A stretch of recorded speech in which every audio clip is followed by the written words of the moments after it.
Hello and welcome to yet another YouTube video here on this channel. We're back with another productivity news one. I still call them weekly productivity news, even though I don't release videos with productivity news weekly. But we have a lot of things happening from Craft, which had two big releases, or one big release and one big news about a future release. Voicenotes did something really cool with their pages, and also the browser company's new browser called Dia actually came out in early access. I think it's in alpha testing. So we will go through all of that, and I will give you some of my thoughts on um, all of the news that or all of the things that are going on in the productivity space. One thing I won't cover is Cascade, which came out with a lot of new features, but my guess is that the video would have ended up being too long. But they released it on X, so you can go check it out there. But I've tried to put the most important things, or the things I think are the most important, in this video. So I will be quick with this one. This is the new browser.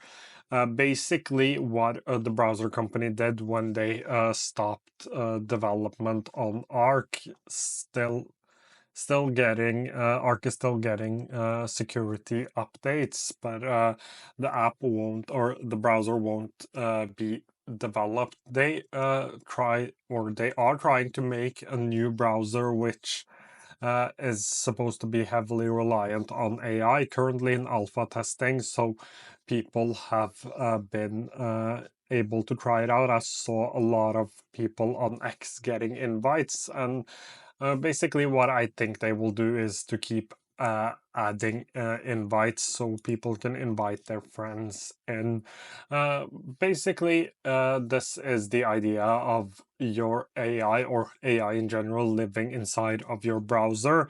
The other idea is AI living on your operating system, which actually brings me to my next one, which is this Craft announcement. This isn't exactly in your operating system, but I still think that it was a good segue, because this is called Craft Chaps. That's what they're announcing here.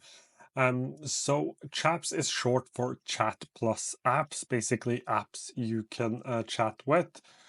So they're calling it a place to build smart AI-powered agents, each dedicated to a specific area or workflow. They have some examples down here, which I will come to.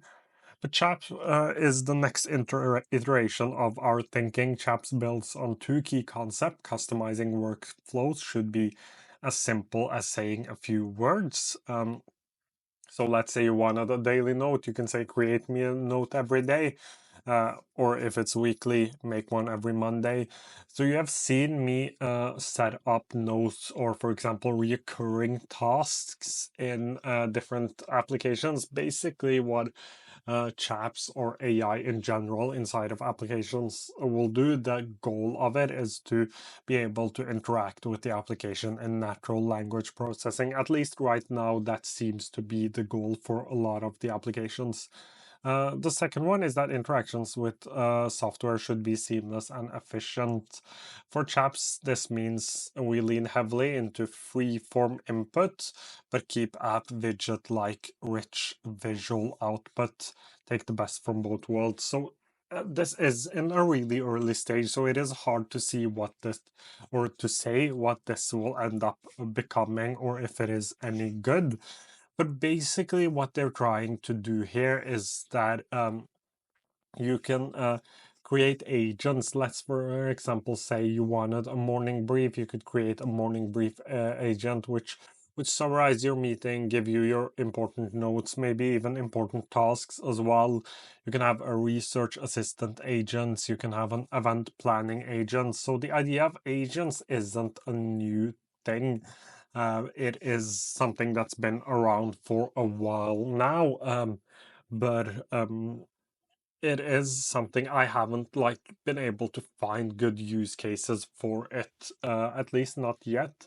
The basic point of these agents is that they are supposed to replace the human. So right now,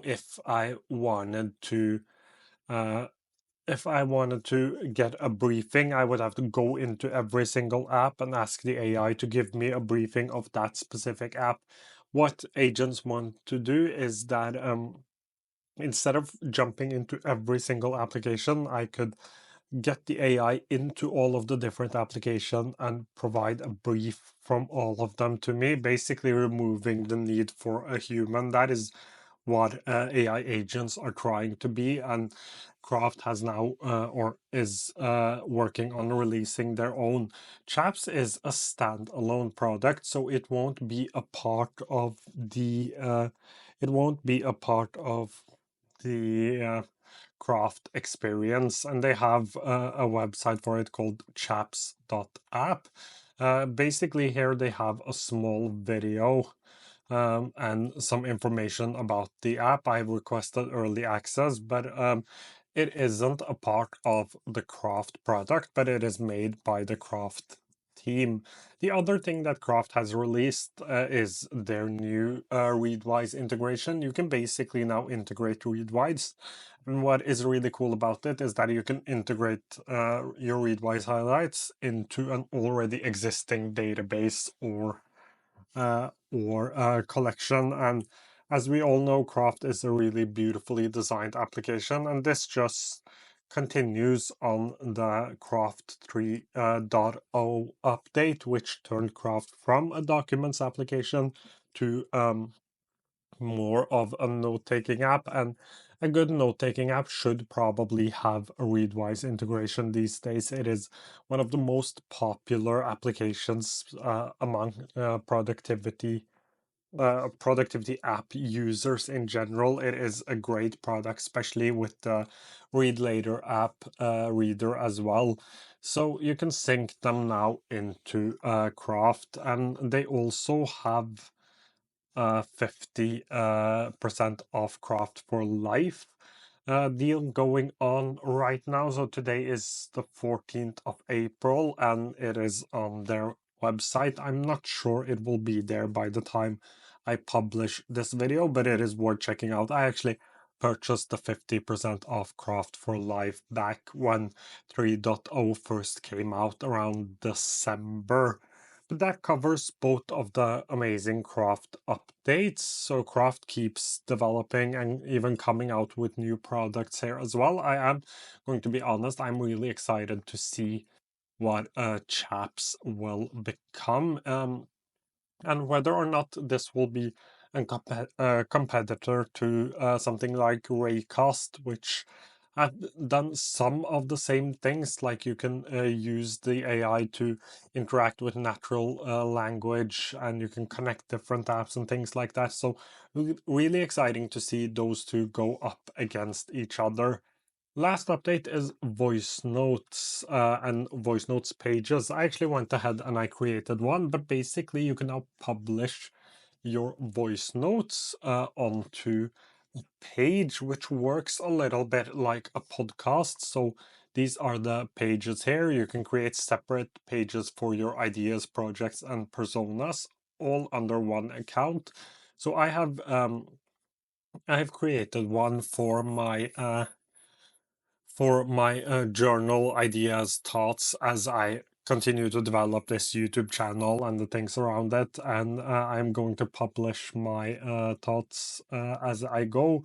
And Apple and Spotify is coming quite soon. This is probably the easiest way to create a podcast. I really like this idea. That's why I've gone ahead and created one. I will create one more for productivity news because sitting and just creating a YouTube video takes much more time than just recording something on the go on your phone. So I will probably do that as well, and those will be linked if I have created them down below. But basically, this is one of the best ways for you to publish your